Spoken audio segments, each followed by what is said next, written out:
আসসালামু আলাইকুম রহমতুল্লাহি ওয়াবারাকাতুহ ইন্নাল হামদুলিল্লাহ ওয়াসসালাতু ওয়াসসালামু আলা মাল্লা নাবিয়া বা'দা আম্মা বা'দ। কাছে দূরে বিশ্বজুড়ে যে যেখান থেকে দেখছেন প্রিয় টেলিভিশন চ্যানেল RTV, আপনাদের সকলকে আন্তরিক মোবারকবাদ জানিয়ে শুরু করছি সাপ্তাহিক ইসলামী প্রশ্নোত্তরমূলক লাইভ অনুষ্ঠান প্রাণ নিবেদিত প্রশ্ন করুন। প্রিয় দর্শক, প্রতি পর্বের মতোই এ পর্বেও আমাদের সাথে সম্মানিত একজন ইসলামিক স্কলার উপস্থিত হয়েছেন। আপনাদের অত্যন্ত গুরুত্বপূর্ণ এবং চমৎকার সব প্রশ্নের উত্তর দেওয়ার জন্য স্টুডিওতে আমাদের সাথে আজকে উপস্থিত হয়েছেন সারা বাংলায় আলোড়ন সৃষ্টিকারী, আপনাদের সকলের সুপরিচিত প্রাণপ্রিয় মুফাসসির, বিশিষ্ট ইসলামী মিডিয়া ব্যক্তিত্ব শায়েখ হাফেজ মাওলানা লুৎফর রহমান সাহেব, সভাপতি বাংলাদেশ ইমাম সমিতি। আসসালামু আলাইকুম ওরহমতুল্লাহি ওবরাকাতুহ। ওয়ালাইকুম আসসালাম ওরহমতুল্লাহি ওবরাকাতুহ। কেমন আছেন আপনি? আলহামদুলিল্লাহ আলামিন, ভালো আছে। আপনি কেমন আছেন? আলহামদুলিল্লাহ ভালো আছি। আপনাকে আন্তরিক মোবারকবাদ আমাদের সাথে সময় দেওয়ার জন্য। শুকরিয়া, ধন্যবাদ আপনাকে। প্রিয় দর্শক, আপনাদের যদি কোনো প্রশ্ন জানার থাকে তাহলে সরাসরি স্ক্রিনে দেখানো নাম্বারে ফোন করতে পারেন এবং সেই সাথে সাথে ফেসবুকে আমাদের সাথে লাইভ সম্প্রচারে যুক্ত হতে পারেন www.facebook.com/rtvonline এবং পরবর্তীতে আমাদের ইসলামী অনুষ্ঠান ইউটিউবে পেতে সাবস্ক্রাইব করুন www.youtube.com/rtvislamicshow। প্রিয় দর্শক, চলুন তাহলে সরাসরি আমরা এবারে প্রশ্নোত্তর পর্বে চলে যাচ্ছি। আমাদের এখানে অনেকগুলো প্রশ্ন প্রিয় দর্শক যারা আছেন আপনারা পাঠিয়েছেন, তার মধ্যে হতে সবথেকে গুরুত্বপূর্ণ যে প্রশ্ন, প্রথম প্রশ্ন নিচ্ছি। মোহতারাম, আমাদের দর্শক মণ্ডলী জানতে চেয়েছেন যে কোরআন মাজিদ থেকে মানুষেরা কিভাবে শিক্ষা গ্রহণ করবে। বিসমিল্লাহির রহমানির রহিম, নাহমাদুহু ওয়া নুসাল্লি আলা রাসূলিল কারীম, আম্মা বা'দ। ধন্যবাদ আপনাকে। আল কোরআনুল কারীম থেকেই শিক্ষা গ্রহণ করতে হবে। একজন মানুষ, মানব জাতি, দেশ জাতি গঠন সব মিলিয়ে কোরআনুল কারীমের শিক্ষাই হচ্ছে শ্রেষ্ঠতম শিক্ষা। আল্লাহ পাক বলছেন আল্লামাল ইনসানা মা লাম ইয়ালাম। আল্লাহ মানুষকে এমন সব শিক্ষা দিয়েছেন যা মানুষ কখনোই জানতো না, জানবে না। এই অজানা তথ্য এবং কার্যকারী তথ্য সব কিছু কোরআনুল কারীমের মধ্যে রয়েছে। কোরআনুল কারীম থেকে আমরা নেব আল্লাহকে কীভাবে চিনতে হয়, ঈমান কীভাবে মজবুত করতে হয়, তারপরে মানুষের অধিকার কীভাবে দিতে হয়, মর্যাদা কীভাবে মানুষকে দিতে হয়, এবং দেশ জাতি গঠনের যে সমস্ত উপাদান সেগুলি আমরা কোরআনুল কারীম থেকে শিক্ষা গ্রহণ করব। কোরআনুল কারীম থেকে শিক্ষা গ্রহণ করব দুনিয়া এবং আখিরাতে সুখ শান্তি সমৃদ্ধি যে সমস্ত মত রয়েছে তা আমরা কোথায় পাবো? এই কোরআনুল কারীমের মধ্যেই পাবো। সেজন্য আল্লাহ পাক বলছেন তিবিয়ানাল লিকুল্লি শাই, যে এই কোরআনের মধ্যেই আমি সব কিছু আমি বান্দার জন্য সব দিয়েছি। মোহতারাম, একটু ছোট্ট প্রশ্ন মাঝখানে যুক্ত করতে চাই। সেটা হলো, কোরআন মাজিদে এমন অনেকগুলো আয়াত রয়েছে যে আয়াতগুলো এতটা গভীর, যার অর্থ সহজে আমরা যদি পড়বার চেষ্টা করি, শুধু বঙ্গানুবাদ বা তর্জমা জেনেই আমরা সেগুলোর অর্থ বুঝতে পারি না। তো এই অর্থগুলো বোঝার জন্য আমরা কিভাবে হাদিসের সহযোগিতা নিব, না কিভাবে শিখব? ধন্যবাদ। কোরআনুল কারীমের সূরা আলে ইমরানের 7 নম্বর আয়াতের মধ্যে আল্লাহ পাক বলছেন হুয়াল্লাযী আনজালা আলাইকাল কিতাবা মিনহু আয়াতুম মুহকামাতুন হুন্না উখরা মুতাশাবিহাত উম্মুল কিতাবি ওয়া উখরা মুতাশাবিহাত। এখানে এই আয়াতটা, পুরো আয়াতের মধ্যে আল্লাহ পাক বলছেন যে কোরআনুল কারীমের মধ্যে কিছু কিছু আয়াত রয়েছে যেগুলি সাদৃশ্যপূর্ণ, মুহকামাত এবং মুতাশাবিহাত। আমরা মুহকামাত এবং মুতাশাবিহাত এগুলো সম্পর্কে জানবো, তার আগে একটা ফোন নিতে চাই। আসসালামু আলাইকুম ওয়া রাহমাতুল্লাহ। ওয়ালাইকুম সালাম। আমি বাকি করা টেনশন কৃষিগঞ্জ থেকে মোহাম্মদ জিয়া বলছিলাম। জি বলুন। আমার প্রশ্নটা হচ্ছে, কোন এক ইসলামিক স্কলার বলেছেন আমাদের নবী করিম হযরত মুহাম্মদ সাল্লাল্লাহু আলাইহি ওয়াসাল্লামের পিতামাতা অনেকেই মুশরিক ছিলেন, তারা নাকি জাহান্নামী। এই ব্যাপারে আপনার মতামত জানতে চাই। জি, এই প্রশ্নের উত্তর আমরা জানবো, সাথেই থাকুন ইনশাআল্লাহ তাআলা। মুহতারাম, ওই একটু বলে আসি, তাই ধারাবাহিক ওনার প্রশ্নের উত্তরটা আমরা দেবো। তো সেক্ষেত্রে আমরা এই সমস্ত যে আয়াতগুলি রয়েছে যার বঙ্গানুবাদ পড়ে আমরা সহজেই বুঝবো না, সেই মুতাশাবিহাত আয়াতগুলি বোঝার জন্য হাদিসের দ্বারস্থ হতে হবে। সেজন্য মানব জীবনে সব কিছু পরিপূর্ণ একটা কমপ্লিট কোড অফ লাইফ বা পরিপূর্ণ একটি জীবন ব্যবস্থাপনা কোরআন এবং সুন্নাহর মাধ্যমে।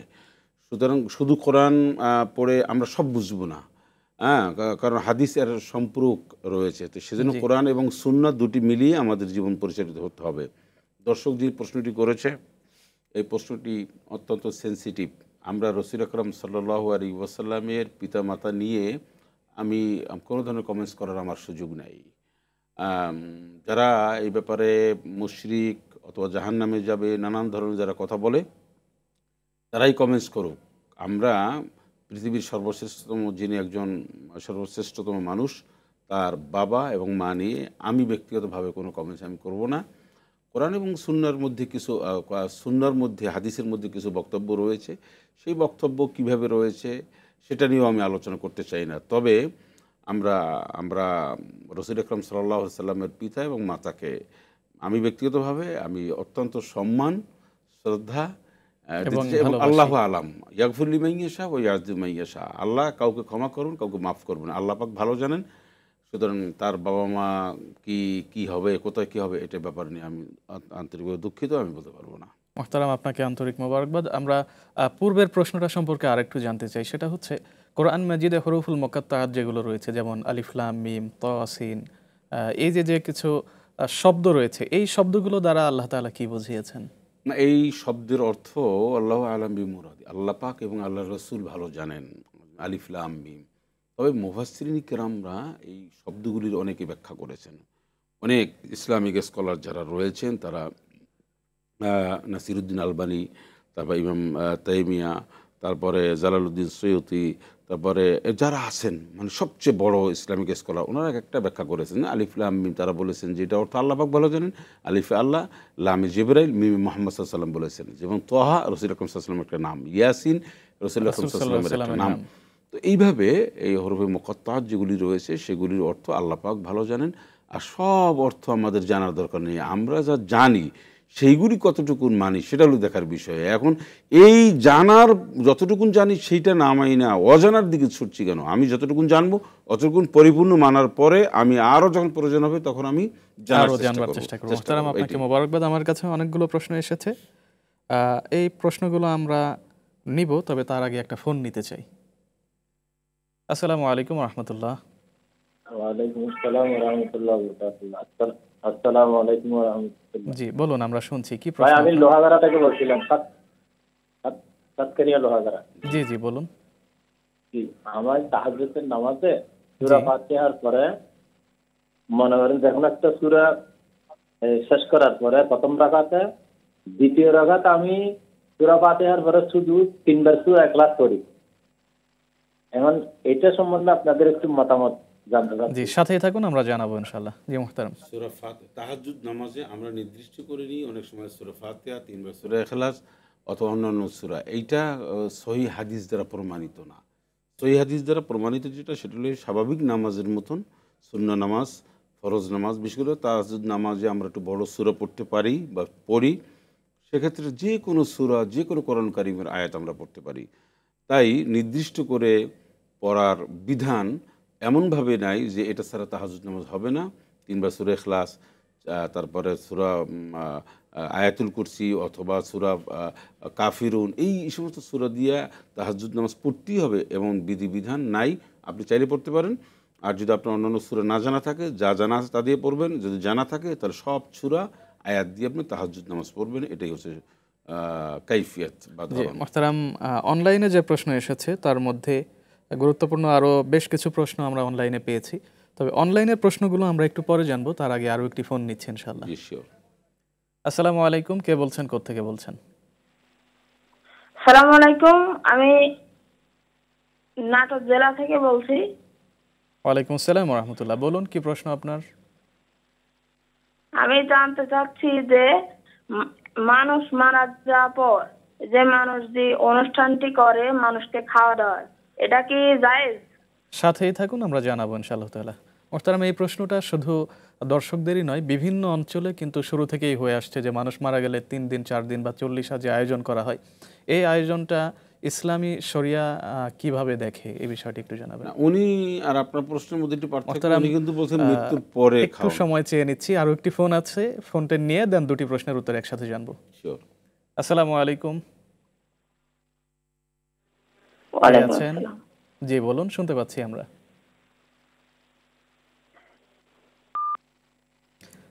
সম্ভবত লাইনটি ডিসকানেক্ট হয়ে গেছে। মোহতারাম, আমরা প্রথম যে প্রশ্নটি না, নিয়েছিলাম, উনি বলেছেন মানুষ মৃত্যুর পরে খাওয়া দাওয়ার অনুষ্ঠান। এই একটা কথা, মানে প্রশ্ন কিন্তু আসে, প্রশ্নটা উত্তরটা আসে প্রশ্নের উপর ধরন করে। জি উনি বলেছেন যে মৃত্যুর পরে কোনো মানুষকে কেন্দ্র করে খাওয়া দাওয়া বা অ্যারেঞ্জমেন্ট এটা জায়েজ। জায়েজ এইভাবে একজন মানুষ মৃত্যুবরণ করেছে, যে কোনো সময় এতিম মিসকিন অসহায় আত্মীয় স্বজন তার উদ্দেশ্যে খাওয়াবে বা কোনো এতিমখানা খাওয়া, এগুলো কোনো সমস্যা নাই। সমস্যাটা হলো কোথায়, সেটা আপনি বলছেন, সেটা হলো 3 দিনের দিন, 7 দিনের দিন, 40 এইটা ইসলাম, এটা শরীয়তের মধ্যে কোথাও নেই। শরীয়ত আমরা তন্ন তন্ন করে যা দেখেছি, সালাফরা যা বলেছেন, হক্কানি ওলামায়ে কেরামদের মত, সুন্নাহর মত, এই মত যে মানুষ মৃত্যুর পরে 3 দিনের দিন, 7 দিনের দিন, 40 দিনের দিন যে খাওয়ার যে অ্যারেঞ্জমেন্টটা করা হয়, এটা কোনোভাবে এটা সুন্নাহর মধ্যে পড়ে না।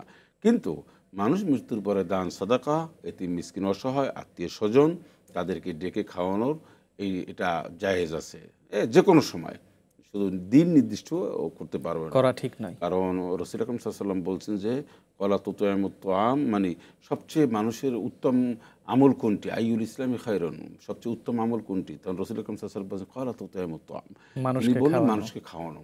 মানুষকে খাওয়ানোর মতো এটা বড় ইবাদত, এটা একটা বড় সেনসিটিভ ইবাদত। এটা মানুষকে যে যত বেশি খাওয়াবে তার তত বেশি উপকারে আসবে, এবং এটা এই প্রচলনটা আমাদের করা উচিত। মুহতারাম, অনেকগুলো প্রশ্ন আমাদের কাছে অলরেডি জমা হয়ে গিয়েছে, কিন্তু আমাদের ছোট্ট একটি ব্রেকে যেতে হচ্ছে।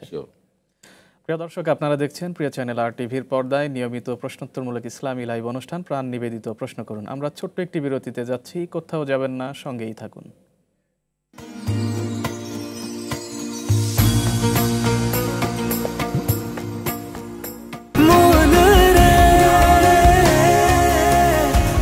এভাবে ভরপুর বেঁচে থাকাটাই জীবন, আর জীবনের স্বাদের অনিবার্য সঙ্গী প্রাণ।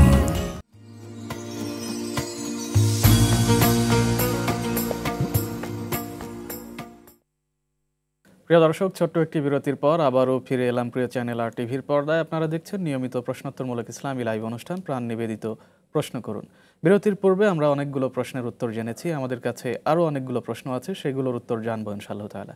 মুহতারাম, অনলাইনে আমাদের কাছে যে প্রশ্ন এসেছে সবথেকে বেশি গুরুত্বপূর্ণ মনে হচ্ছে যে নানা নানি আকিকা করে দিয়েছিলেন, কিন্তু তাকে কেউ একজন বলেছেন যে কারো জন্মের পরে যদি নানা বা নানি আকিকা করেন সেই আকিকা নাকি হয় না, এই কথার সত্যতা জানতে চেয়েছেন। আকিকা একটি সুন্নাহ, জন্মের 7 দিনের দিন এটা করতে হয়, বা 14 দিন অথবা 21 দিন, 7 দিনের দিন করাটাই সহিহ সুন্নাহ। এটা যদি অভিভাবকের পক্ষ থেকে, মানে গার্ডিয়ান বা অভিভাবক এর পক্ষ থেকে যদি কেউ করে তাহলে হয়ে যাবে, এটা নিয়ে দুশ্চিন্তা করার কথা, অর্থাৎ যে কেউ করলেই হয়ে যাবে ইনশাআল্লাহ। অভিভাবক তো না। মুহতারাম, কোরআন মাজিদে আমরা আয়াত সংখ্যা কত, আমরা যে কোরআন মাজিদ পড়ি এ ব্যাপারে জানতে চেয়েছেন। আয়াত সংখ্যা কত এটা নিয়ে মতানৈক্য থাকার কোনো দরকার নেই। আয়াত সংখ্যা হচ্ছে ৬২৩৬। এখন ৬৬৬৬ আয়াত যারা বলেন, এটা হচ্ছে কোরআনুল কারীমের বিভিন্ন জায়গায় ওয়াকফের একটা বিষয় রয়েছে। তারপরে যে কোনো সূরার শুরুতে বিসমিল্লাহির রহমানির রহিম কেউ বলেছেন এটি একটি আয়াত, এটা প্রত্যেকটা সূরা শুরু থাকলেই যে এটা পড়তে হবে না, এরকম বেশ কিছু বিষয় নিয়ে আয়াতের সংখ্যা বেড়ে গেছে। আয়াত ঠিকই আছে, কিন্তু আয়াতটা কোথায় গিয়ে মানে থামবে, স্টপ করবে, সেই স্টপ নিয়ে কিছু কিছু বিষয় রয়েছে। হ্যাঁ, মতবিরোধ বলতে এটা একটা আলাদা, কারণ এটা রাসূল আকরাম সাল্লাল্লাহু আলাইহি ওয়াসাল্লামের সময় তো কোরআন শুধু নাজিল হয়েছে পাতায়, তারপর গাছের ছালে, পাথরের উপরে, এরপরে এটাকে একত্রিত করা হয়েছে এবং ওসমানের সময় একটা জামি করা হয়েছে। আমরা এই প্রশ্নের উত্তর আরো জানবো একটা ফোন নিয়ে। আসসালামু আলাইকুম ওয়া রাহমাতুল্লাহ। ওয়ালাইকুম সালাম, আমি মামুন রেজা বলছি নওগাঁ থেকে। জি বলুন। আমার দুইটি প্রশ্ন। এক নম্বর হলো যে রিজিক বৃদ্ধি এবং সম্পদ বৃদ্ধির জন্য আমরা কি কি দোয়া করব। জি, পরের প্রশ্ন। দুই নম্বর হলো সালাতকে আল্লাহ পাক সর্বশ্রেষ্ঠ ইবাদত এবং গুরুত্বপূর্ণ ইবাদত কেন করেছেন, কোরআন ও হাদিস থেকে জানতে চাচ্ছি। সাথেই থাকুন, আমরা জানাবো। ওয়ালাইকুম আসসালাম। মুহতারাম, প্রথম প্রশ্ন হলো রিজিক বৃদ্ধির জন্য দোয়া আছে, আল্লাহুম্মা কফিনি বিহালালিকা আন হারামিকা ওয়াগনিনি বিফাদলিকা আম্মান সিওয়াক। আরেকটি হচ্ছে সূরা অন্যত্র এসছে যে সূরা নূহ, সেখানে এসছে যে ফাকুলতু আস্তাগফিরু রাব্বাকুম ইন্নাহু কানা গফফারা, মানে তোমরা যদি তওবা করো, ইস্তেগফার পাঠ করো, তাহলে কয়েকটা জিনিস আল্লাহ বৃদ্ধি করে দেবেন। এর মধ্যে একটি হচ্ছে আকাশ থেকে আল্লাহ রহম বারিধারা এবং আল্লাহ রিজিক বৃদ্ধি করে দেবেন। সেজন্য আস্তাগফিরুল্লাহ রব্বি এগুলো খুব বেশি আমল করলে রিজিক বৃদ্ধি পায়। লা হাওলা ওয়ালা কুওয়াতা ইল্লা বিল্লাহ রয়েছে, ইন্না লিল্লাহি, এগুলো ওলামা ইকরামের এই আমল নির্যাস বিভিন্ন হাদিস কোরআন এবং সুন্নাহর বিভিন্ন মানে শানে নজুল প্রেক্ষাপট এগুলিও মানে সব তাহকিক করে আমলগুলি দিয়েছেন। আরেকটি হচ্ছে আত্মীয় স্বজনদের খোঁজ খবর রাখলে, বাবা মার সেবা করলেও রিজিক বৃদ্ধি পায়। হ্যাঁ, এটাও একটা রয়েছে। আর উনি যেটা বলেছেন যে নামাজ একটি কেন সর্বশ্রেষ্ঠতম ইবাদত, নামাজ হচ্ছে ইবাদত সমূহের মধ্যে একটি শ্রেষ্ঠতম ইবাদত। এই নামাজের মাধ্যমেই আল্লাহর সাথে সাক্ষাৎ। নামাজের হিসাবটা 5 ওয়াক্ত নামাজ আমরা পড়ি, এই নামাজে পড়াই হচ্ছে আল্লাহর সাথে একটা সাক্ষাৎকার বা দিদার, অর্থাৎ হাজিরা দেওয়া। আরেকটি হচ্ছে কিয়ামতের দিন আল্লাহ রাব্বুল আলামিন নামাজের হিসাবটা প্রথম নিবেন। রাসূল আকরাম সাল্লাল্লাহু আলাইহি ওয়াসাল্লাম তিনি এই নামাজ বলেছেন, যারা নামাজের হিসাবটা সঠিকভাবে দিবেন তারা জান্নাতে তাদের জন্য যাওয়া সহজ হবে। সেকেন্ড হচ্ছে আরেকটু বলি, কোরআনুল কারীমের মধ্যে নামাজের গুরুত্ব তাৎপর্য এত বেশি এসছে যে একটা বিষয়ের উপর সবচেয়ে আল্লাহ বেশি গুরুত্ব দিয়েছেন, সেটা ওয়াকিমুস সালাহ। হ্যাঁ, এটার উপর আল্লাহ 82 বার অত কম বেশি বলেছেন, যার কারণে নামাজের গুরুত্ব বেশি। মুহতারাম চমৎকার বলেছেন। আরও একটি ফোন আছে আমাদের কাছে। আসসালামু আলাইকুম রাহমাতুল্লাহ। কে আছেন? আমি ভাটি পড়াতে আছেন বা মিট লেকিশেরবাদ থেকে মোহাম্মদ জিয়াউল হক জিয়া বলছিলাম। জি বলুন বলুন, আমরা শুনতে পাচ্ছি। আমার প্রশ্নটা হচ্ছে তোমরা 2 রাকাত নামাজ, এটা কি সুন্নাত নাকি ওয়াজিব? প্রশ্নটি আবার বলুন।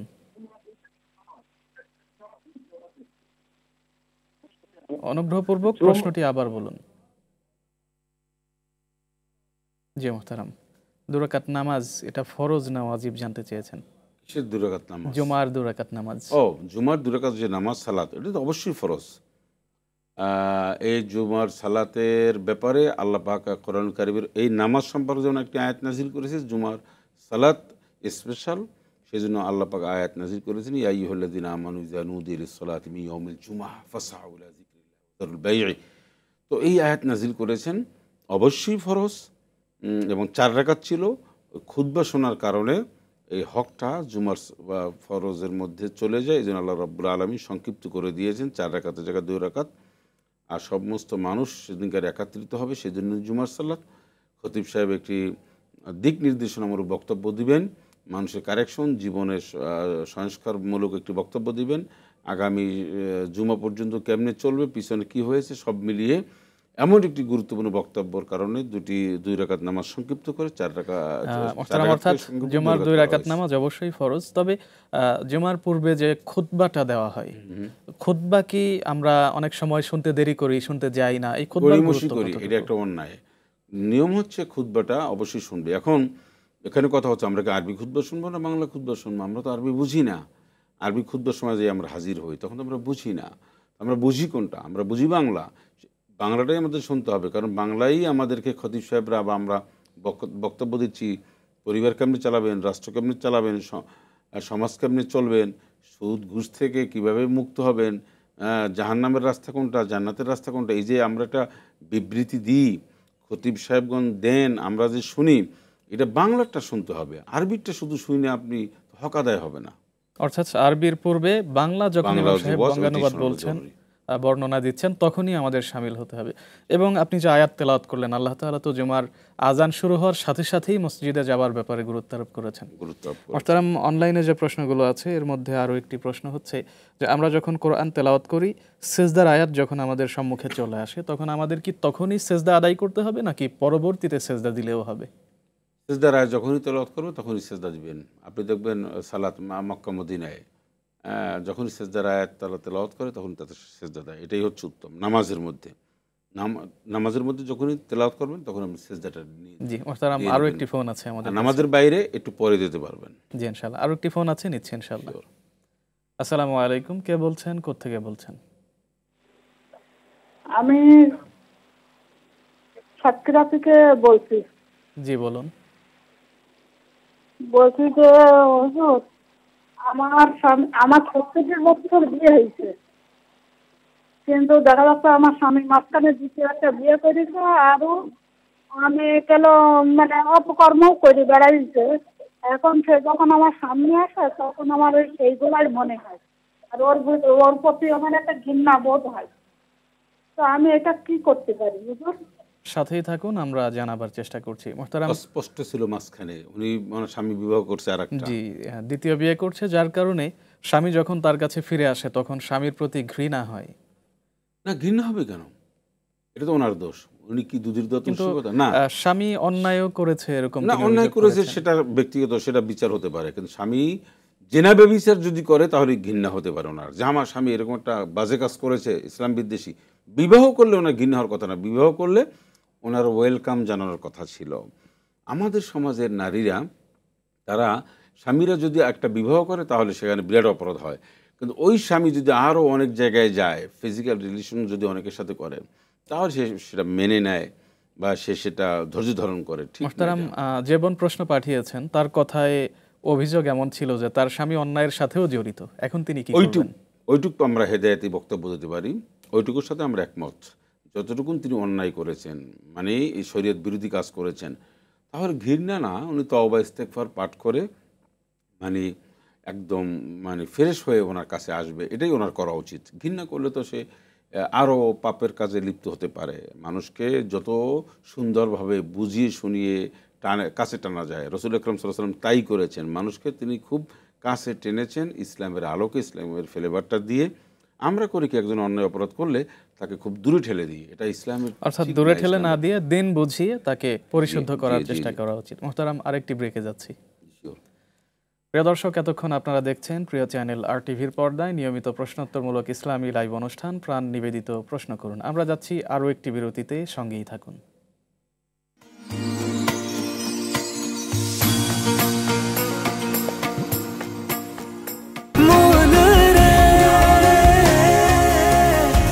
এভাবে ভরপুর বেঁচে থাকাটাই জীবন, আর জীবনের স্বাদের অনিবার্য সঙ্গী প্রাণ।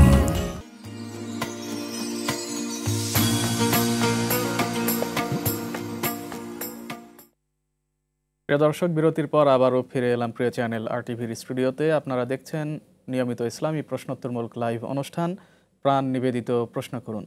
দর্শক, বিরতির পূর্বে আমরা অনেকগুলো প্রশ্নের উত্তর জেনেছি, এবার আরও বেশ কিছু গুরুত্বপূর্ণ প্রশ্নের উত্তর জানবো ইনশাআল্লাহ তাআলা। মোহতারাম, আমাদের এবার জানার বিষয় হতো মহাগ্রন্থ আল কোরআন যখন নাজিল হয়েছিল, নাজিল হবার পরবর্তীতে আমরা জানি যে শুরুতে সূরা আলাক নাজিল করা হয়েছিল, কিন্তু কোরআন মাজিদ যখন আমরা পড়ি শুরুতে সূরা ফাতিহা পড়ি, এটা কেন? ধন্যবাদ। বিষয়টা হচ্ছে কোরআনুল কারীম বিভিন্ন সময় নাজিল হয়েছে। একটা সূরা নাজিল হয়েছে, সূরার অর্ধেক অংশ বা 2টি আয়াত। তো এগুলি নাজিল যেভাবেই হোক, সর্বশেষ একটা ওমর রাদিয়াল্লাহু তাআলা আনহু থেকে শুরু করে বিশেষ করে ওসমান রাদিয়াল্লাহু তাআলা আনহুর সময় এগুলি একটা সিস্টেম, একটা ধারাবাহিকতা আনা হয়।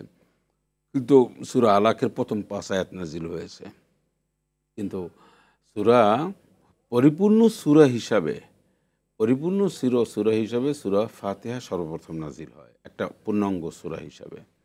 সেজন্য সূরা ফাতিহা গুরুত্বপূর্ণ এবং সূরা ফাতিহাকে সূচিতে 1 নম্বরে রাখা হয়েছে।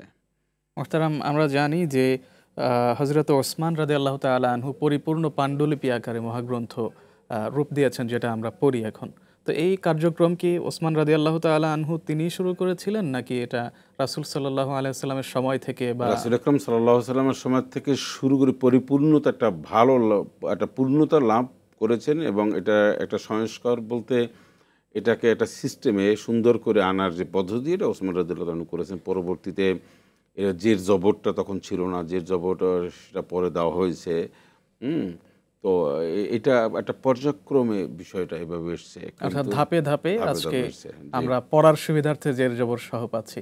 মোহতারাম, কোরআন মাজিদের যে শেষ 3টি সূরা আছে, সূরা ইখলাস, সূরা ফালাক এবং সূরা নাস, আমরা অনেক সময় শুনে থাকি যে এই 3টি সূরা পড়ার মধ্য দিয়ে নিজেকে জিন থেকে হেফাজত করা যায়।